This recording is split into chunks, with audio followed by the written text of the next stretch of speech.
Hey, what's up, everybody? True Boxing here. Thank you for coming back to Get Hit with the Truth. So today we are continuing the True Boxing annual top 10s as we are going to look at my number 6 super welterweight in the world right now at 154 pounds, former interim champion Serheii Bohachuk. Now, before we get into that, if you could smash the like button, leave a comment, or subscribe to the channel. I really do appreciate any and all support that I can get as I continue to build my channel here.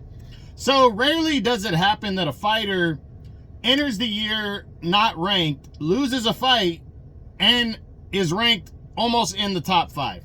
And especially in one of the top divisions in boxing. That's what happened for Serheii Bohachuk this year. He was a contender with 1 loss on his resume, a great knockout ratio coming into the year. I think coming into the year, he was 23-1 with 23 knockouts. But he did lose to a former world title challenger in Brandon Adams, who never really amounted to much. So I don't think he was really taken serious, but he had worked himself into the world title shot at the WBC crown. And on the Amazon Prime pay-per-view card that was at the end of March, he was coming in a big underdog against Sebastian Fundora for the vacant WBC title. But last minute, Keith Thurman had to pull out of the main event with Tim Tszyu, and the WBC allowed Sebastian Fundora to move off of this fight and go on to fight Tim Tszyu for the vacant WBC and the WBO titles. And Bohachuk also got a replacement opponent with former world title challenger and interim champion Brian Mendoza, with the caveat that they would be able to compete for the WBC interim title. So on short notice, he would take on the guy who pulled off knockout of the year and upset of the year in 2023 in Brian Mendoza, and was coming off of a loss to Tim Tszyu.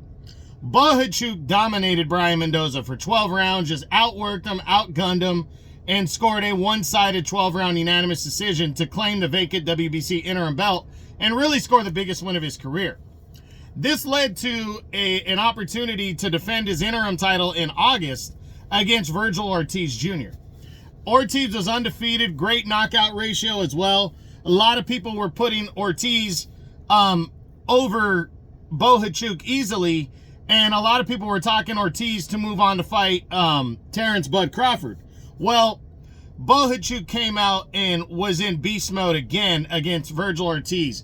Great all-action bout that is widely considered to potentially be fight of the year. Bohachuk went out there and went to war with Ortiz, put him down twice, but when the judges came back, they gave Ortiz a very close 12-round majority decision and awarded him with the WBC interim championship with that win. So a very tough loss for Serheii Bohachuk in this one. You know, a lot of people thought he won. A tough loss, but it really proved how good he was. Then on the Fury Usyk 2 undercard that was taking place in December, he was penciled in to fight former champ Israel Madrimov, and that was really going to set aside potentially a top 3 spot right there.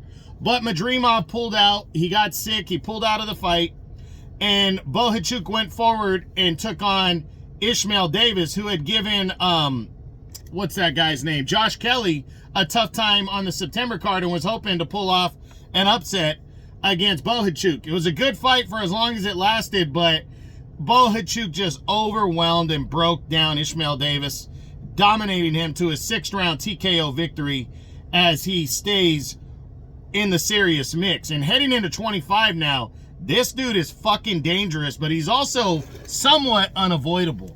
Now, his highest ranking is number 2 in the WBC. He's way back at number 8 in the WBO. I don't know if Bohachuk is going to get a title shot this year. There have been talks. I don't think Crawford would fight him. Fundora maybe, but Fundora wants to fight Errol Spence. But Bakram Murtazalayev, the IBF champion, has mentioned Bohachuk as a potential opponent. And with both of these guys working with the PBC, this fight is very possible. And it could be the one that happens, because there aren't even a ton of PBC guys lining up to fight Bakram Murtazalayev after the way he destroyed Tim Tszyu. Bohachuk doesn't give a fuck. He is the toughest Ukrainian dude around. He's 25-2 with 24 knockouts. This guy is a fucking animal. And he is ready to rock and roll in 2025. And I like this guy a lot. I can't wait to see what he does. I do think a title shot is possible. But we got to wait and see who's willing to sign up for it. But somebody is going to have to fight this guy. But while they're not, he should just stay busy. But I absolutely am in agreement that he needs to try to stay as busy as he can and get in the ring with whoever he can.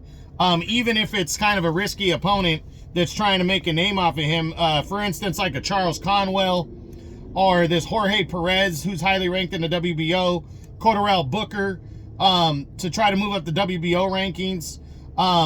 You know, guys like that, I think Bohachuk really needs to take a shot, and I hope he gets a big opportunity. But the one good thing that Bohachuk has going for him is he has big support from Turki Al-Sheikh in Riyadh season. Because Turki Al-Sheikh took the fight for Crawford and Ortiz off the table because he thought Bohachuk won.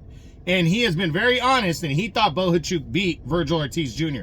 So he's got big push from Turki Al-Sheikh. He'll get his opportunities, and I can't wait to see Serheii Bohachuk back in the ring and threatening somebody big. Only 29 years old, so he's in his physical prime. This is a great spot for him. Can't wait to see what he does. And that's it. That's what I got. That is my True Boxing Annual Top 10s, continuing with my number 6 super welterweight in the world right now at 154 pounds, the former interim champion, Serheii Bohachuk of the Ukraine. I hope you enjoyed the video. If you did, smash the like button, leave a comment, or subscribe to the channel. I appreciate any and all support. This is True Boxing, and you've been hit with the truth.